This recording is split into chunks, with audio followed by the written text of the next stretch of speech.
नमस्कार, आपके साथ मैं हूं दीपशिखा भारद्वाज और आप देख रहे हैं हमारे चैनल का डिजिटल लाइव। हम सभी जानते हैं धराली में जो हादसा हुआ है बेहद दर्दनाक है और बेहद हृदय विदारक है। अब ऐसे में कई लोगों की प्रतिक्रियाएं भी सामने आ रही है और अभी तक फिलहाल कोई ऐसा सामने नहीं आया था जिसने इस पूरी आपदा पर किसी भी तरीके का कोई अलग से रंग घोलने की कोशिश की हो। बात अगर उत्तराखंड की करें तो वहां पर इस समय बीजेपी की सरकार है। कांग्रेस की ओर से भी अभी तक जो कि विपक्ष में है, उनकी तरफ से भी कोई ऐसा बयान सामने नहीं आया है जिससे कहीं ना कहीं बीजेपी सरकार पर सवाल उठे। क्योंकि इंसानियत के नाते दोनों ही दल इंसानियत को सर्वोपरि रखते हुए सबसे पहले रेस्क्यू ऑपरेशन को लेकर जुटे हुए हैं और रेस्क्यू ऑपरेशन और तमाम जो सेना के जवानों की ओर से वहां पर काम किया जा रहा है उसकी कहीं ना कहीं सम्मान कर रहे हैं और उसका जिस तरीके से तस्वीरें निकलकर सामने आ रही है वो अलग से दिखा रही हैं कि कैसे इस समय सभी ऐसे त्रासदी के समय में एकजुट है।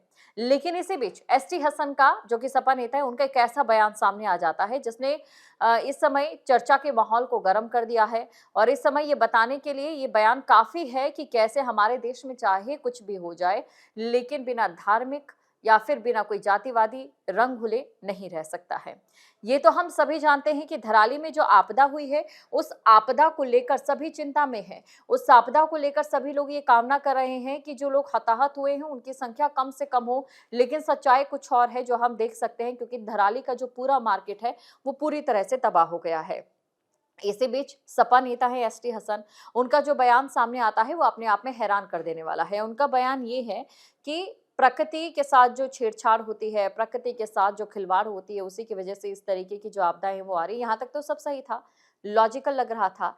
लेकिन उसके बाद उनकी ओर से एक बयान दिया जाता है इसी से जुड़ा हुआ जिसमें कहा है कि चाहे बात हिमाचल की कर लें, चाहे बात उत्तराखंड की कर दें, यहाँ पर जो धार्मिक स्थान है उनका सम्मान नहीं किया जा रहा था। चाहे मंदिर हो, मस्जिद हो या फिर मज़ारे हो, और जो इंसाफ करता है वो एक ही है और उसने ये इंसाफ किया है। अब ये जो बयान है वाकई हैरान कर देने वाला है और एसटी हसन का ये कोई पहला बयान नहीं है। इससे पहले भी कई बार वो ऐसे बयान दे चुके हैं। लेकिन अभी जो उनका ये बयान निकलकर सामने आ रहा है इसके कई मायने जो हैं वो निकाले जा रहे हैं। एक तरफ धराली में ऐसा हादसा हो जाता है जिसमें अभी कितने लोग उस मलबे के नीचे दबे हैं। जो 80 एकड़ में वो मलबा फैला हुआ है, 20 से 40 फीट ऊंचा वो मलबा है। अभी तक वहां पर थर्मल सेंसिंग मशीन तक नहीं पहुंची जिससे पता लगाया जा सके कि धरती के भीतर इंसान कहां पर है। ऐसी तस्वीरें निकलकर सामने आ रही है और उससे भी बड़ी बात, जो उस आपदा में मरे हैं वो सिर्फ हिंदू नहीं है, मुस्लिम भी हैं। हिंदू भी है, मुस्लिम भी हैं, लापता हैं लोग बहुत सारे और उनके बचने की उम्मीद तो आपके सामने यहाँ हम कितनी कर सकते हैं। लेकिन इस बीच ऐसा बयान आना कितनी ओछी मानसिकता को दर्शा रहा है, ये लोग सवाल पूछ रहे हैं सोशल मीडिया पर। अब ये जो बयान निकलकर सामने आया जहां पर उन्होंने इसे इंसाफ बताया है, इसको लेकर कई सवाल खड़े हो रहे हैं। हालांकि इंतजार अभी करना होगा क्योंकि अभी इस पर पलटवार भी शुरू होगा। लेकिन सबसे बड़ा सवाल यही कि इस समय जब पूरे देश को एकजुट हो जाना चाहिए, जब पूरे देश को कहीं ना कहीं जो वहां पर त्रासदी हुई है उसमें मदद करनी चाहिए, या फिर कैसे इन त्रासदियों से बचना चाहिए, या फिर जो नुकसान हुआ है इतना बड़ा उसे हम कम कर सकते हैं।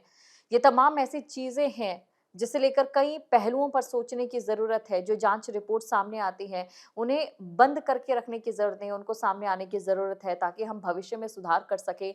ये सारी चीजें तो लॉजिकल लगती है, लेकिन उसे भी जब बयान इस तरीके के सामने आते हैं तो ये जो पूरा इस समय माहौल बना हुआ है हमारे देश में, जो हम लोग साथ हैं, धराली में जो इंसिडेंट हुआ है उसके, वो कहीं ना कहीं विपरीत होता नजर आता है। उदाहरण के लिए एसटी हसन का एक पहले भी बयान था जहां पर जब कांवड़ यात्रा चल रही थी, जो सावन का ये महीना इस समय है और कांवड़ यात्रा जब चल रही थी तो कांवड़ियों की ओर से उपद्रव की खबरें सामने आ रही थी। और ये पहली बार नहीं है, हर साल ऐसा होता है। हालांकि जो कांवड़िए उपद्रव मचाते हैं उन पर कार्रवाई होनी चाहिए, सख्त कार्रवाई होनी चाहिए, क्योंकि कहीं ना कहीं धर्म की आड़ में वो इस तरीके से उपद्रव मचा रहे हैं जिससे आम जनता को परेशानी हो रही है और ये देश संविधान से चलता है।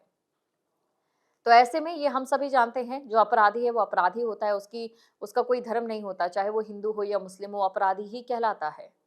लेकिन उस बीच उनका भी एक तरीके का बयान सामने आया था जिसमें उन्होंने कांवड़ियों की जो तुलना है वो आतंकवादियों से कर दी गई थी, पहलगाम के आतंकियों से कर दी गई थी, जिसने बहुत ज्यादा तूल भी पकड़ा था। अब ऐसे में लगातार ये जो बयानबाजी हो रही है ये हमारे राजनीति के उस स्तर को दिखा रही है जिस स्तर पर शायद हमारे देश को नहीं होना चाहिए। क्योंकि हमारे पास बहुत से मुद्दे हैं। जलवायु परिवर्तन अपरिहार्य रूप से हो रहा है, असामान्य तरीके से हो रहा है। बात अगर हम 2024 की करें तो 300 जो दिन थे हमारे, 300 में से कई ऐसे दिन निकले हैं, लगभग आप लगा लीजिए अगर हम 361 दिनों की बात करें या 362 दिनों की बात करें, इनमें से कुछ दिन ऐसे थे जो कि अति चरम पर थे और उनकी संख्या भी 300 के ऊपर थी, जो कभी पहले नहीं हुआ है। यानी कि जो प्रकृति है असामान्य तरीके से बदली है, जो मौसम है असामान्य तरीके से बदला है। हमें चिंता होनी चाहिए खाने-पीने की, हमें चिंता होनी चाहिए किसानों के लिए जो पैटर्न बदल रहा है उसकी हमें चिंता होनी चाहिए। जो लगातार बारिश अचानक से हो जाती है तो कभी अचानक से तेज़ धूप पड़कर जो पूरा रिकॉर्ड है वो पारे को लेकर तोड़ देती है। हमें इन तमाम चीज़ों की चिंता होनी चाहिए, लेकिन राजनीतिक बयानबाज़ी और उसके बीच में धर्म और जाति का आना लगता है थमने का नाम नहीं ले रहा है। इसी बीच धराली को लेकर अपडेट भी आपको देते हैं। हालांकि एसटी हसन को लेकर क्या विचार है हम कमेंट बॉक्स में जरूर आपसे जानना चाहेंगे, क्योंकि हमने वो चीजें आपके सामने रखी है जो इस समय एसटी हसन की ओर से कहा गया है और सोशल मीडिया पर जिस तरीके से इस बयान को लेकर जो है कहीं ना कहीं लोग खुश नजर नहीं आ रहे हैं, क्योंकि अभी हिंदू भी साथ है, मुस्लिम भी साथ है। एक बहुत ही दर्दनाक हृदय विदारक हादसा धराली में हुआ है। लेकिन धराली को लेकर अपडेट भी आपको हम दे देते हैं। आपको ये जानकारी दे दें, इस समय अगर बात धराली की करें तो धराली में अभी भी जो हैवी मशीनरीज हैं वो नहीं पर पहुंची हैं। मैनुअल तरीके से अभी धराली में जहां पर वो घटनास्थल है वहां पर मैनुअल तरीके से लोगों को ढूंढने का काम जो है जारी है। मलबे को आप हटा नहीं सकते हैं क्योंकि 40 से 50 फीट ऊंचा ये जो मलबा है लगभग वहां पर नजर आ रहा है। कई जगहों पर ये 20 फीट है तो कई जगहों पर 50 फीट भी है। 3-3 मंजिलों की जो इमारतें हैं वो पूरी तरह से वहां पर मलबे के नीचे दब चुकी है और सिर्फ उनकी छत ही दिखाई दे रही है। तो आप अंदाजा लगा सकते हैं कितना भयावह वो हादसा है। और इसी के साथ आपको ये भी जानकारी दे दें, न्यूज स्टेट की टीम पूरे देश की सबसे पहली ऐसी टीम बन चुकी है मीडिया कवरेज करने के लिए, जो कि धराली के उस क्षेत्र में पहुंची है जहां पर ये पूरा हादसा हुआ है। पत्रकारिता का धर्म निभाते हुए न्यूज स्टेट ने सबसे पहले धराली की अगर बाकी चैनल्स के अकॉर्डिंग हम बात करें तो सबसे पहले जो है तस्वीरें दिखाई है। एक तरफ पत्रकारिता का धर्म भी हम निभा रहे हैं, दूसरी तरफ जो इंसान है इंसानियत का धर्म निभाते नजर आ रहे हैं। हमारे देश के जो जवान हैं वो भी अपना धर्म निभाते दिखाई दे रहे हैं, क्योंकि सबसे बड़ा जो धर्म है इंसानियत का धर्म है। लेकिन इसी बीच राजनीतिक धर्म कहाँ जा रहा है, ये बड़ा सवाल है।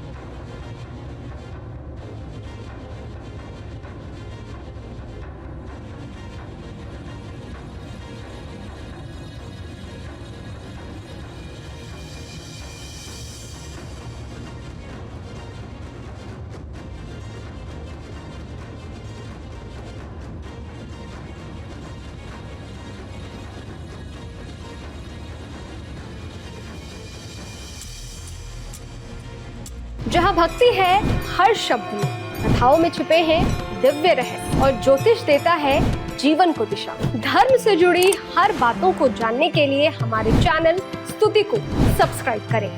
चैनल पर जाने के लिए इस लिंक पर क्लिक करें।